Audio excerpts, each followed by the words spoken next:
दोस्तों, दुनिया के सबसे अमीर इंसानों में से एक बिल गेट्स साहब एक दिन किसी रेस्टोरेंट में खाना खाने के लिए गए। उन्हें वहाँ की सर्विसेज बहुत अच्छी लगी। जाते वक्त बिल गेट्स साहब ने वेटर को $10 की टिप भी दी। जब वो वहाँ से चलने लगे तो वो वेटर उन्हें लगातार घूरे ही जा रहा था। बिल गेट्स साहब कुछ कदम चलने के बाद वापस उस वेटर के पास आए और पूछा, तुम मुझे ऐसे देखे ही जा रहे हो, क्या हुआ? वेटर ने कहा, साहब एक बात मेरे मन में है, मैं पूछना चाहता हूँ। उन्होंने कहा कि पूछो। वेटर ने कहा कि पिछले हफ्ते आपकी बेटी आई थी। उन्होंने यहाँ की सर्विसेज देखी, खाना खाया और उसके बाद जब वो चलने लगी तो मुझे $100 की टिप भी दी थी। आज आप आए हैं, आपने सिर्फ $10 की टिप दी है। वेटर ने कहा, मुझे कुछ समझ नहीं आया, ऐसा क्यों? बिलगेट साहब ने उस वेटर को जो कहा उसे ज़रा ध्यान से सुनिए।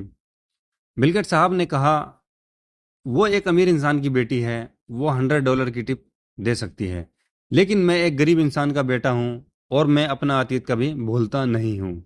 दोस्तों, आप कहाँ से आते हैं, आपका फैमिली बैकग्राउंड क्या है और आपके संस्कार जो आपकी फैमिली ने आपको दिए हैं उसे कभी न भूले। यही बात दुनिया के सबसे अमीर इंसान बिल गेट्स साहब भी सिखाते हैं। इसलिए अपना अतीत और जो तुम्हारा रूट है उसे कभी न छोड़े।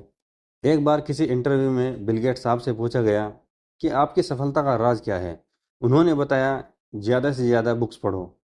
दोस्तों, बिल गेट्स साहब साल भर में कोई 50 बुक्स पढ़ लेते हैं और वो कहते हैं, मैं बुक्स पढ़कर इम्प्लीमेंट करने की कोशिश करता हूँ रियल लाइफ में। यानी मैं बुक्स पढ़कर उन पर अमल करने की कोशिश करता हूँ। बिल गेट्स ने कई बार अपनी सक्सेस का राज बुक्स ही बताया है। फील्ड की जितनी जानकारी आपको होगी, आप जिंदगी में उतनी ही तेजी से बढ़ते रहोगे। वो कहते हैं, लाइफ में शिक्षा बहुत ज़रूरी है और वो उन्होंने करके भी दिखाया है। इसलिए दिन का थोड़ा समय निकाल कर हमें बुक्स पढ़नी चाहिए। बिल गेट 1995 दोस्तों, बिल गेट 1995 से 2007 तक दुनिया के सबसे अमीर इंसान बने रहे। बिल गेट्स ने जॉन डी रॉकफेलर और एंड्रे कार्नेगी से इंस्पायर होकर उन्होंने अपनी कंपनी के कुछ शेयर बेचकर विलियम एच गेट्स फाउंडेशन की स्थापना कर दी थी और सन 2000 में अपनी वाइफ के साथ मिलकर bill and Melinda Gates foundation की स्थापना की, जिसके लिए उन्होंने अपनी कंपनी के $5 बिलियन के शेयर बेच दिए थे अपनी फाउंडेशन के लिए, जो एनजीओ के लिए अमाउंट कलेक्ट करती है और गरीबों के पोषण के लिए। फिर 2007 में उन्होंने अपनी नेटवर्थ का 95% अमाउंट डोनेट कर दिया था। सन 2013 के अकॉर्डिंग उनका यह फाउंडेशन दुनिया का सबसे वैल्यूएबल फाउंडेशन बन गया था।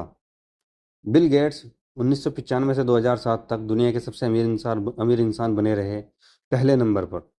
फिर सन 2007 में वो डोनेशन की वजह से पीछे चले गए थे। बिल गेट्स ने अपने बच्चों के सक्सेस के बारे में भी कहा है कि वो अपने तीनों बच्चों को अपनी $1 बिलियन की संपत्ति में से सिर्फ 10-10 मिलियन डॉलर ही देंगे, क्योंकि उनका कहना है कि वो अपने बच्चों को आलसी बनाना नहीं चाहते।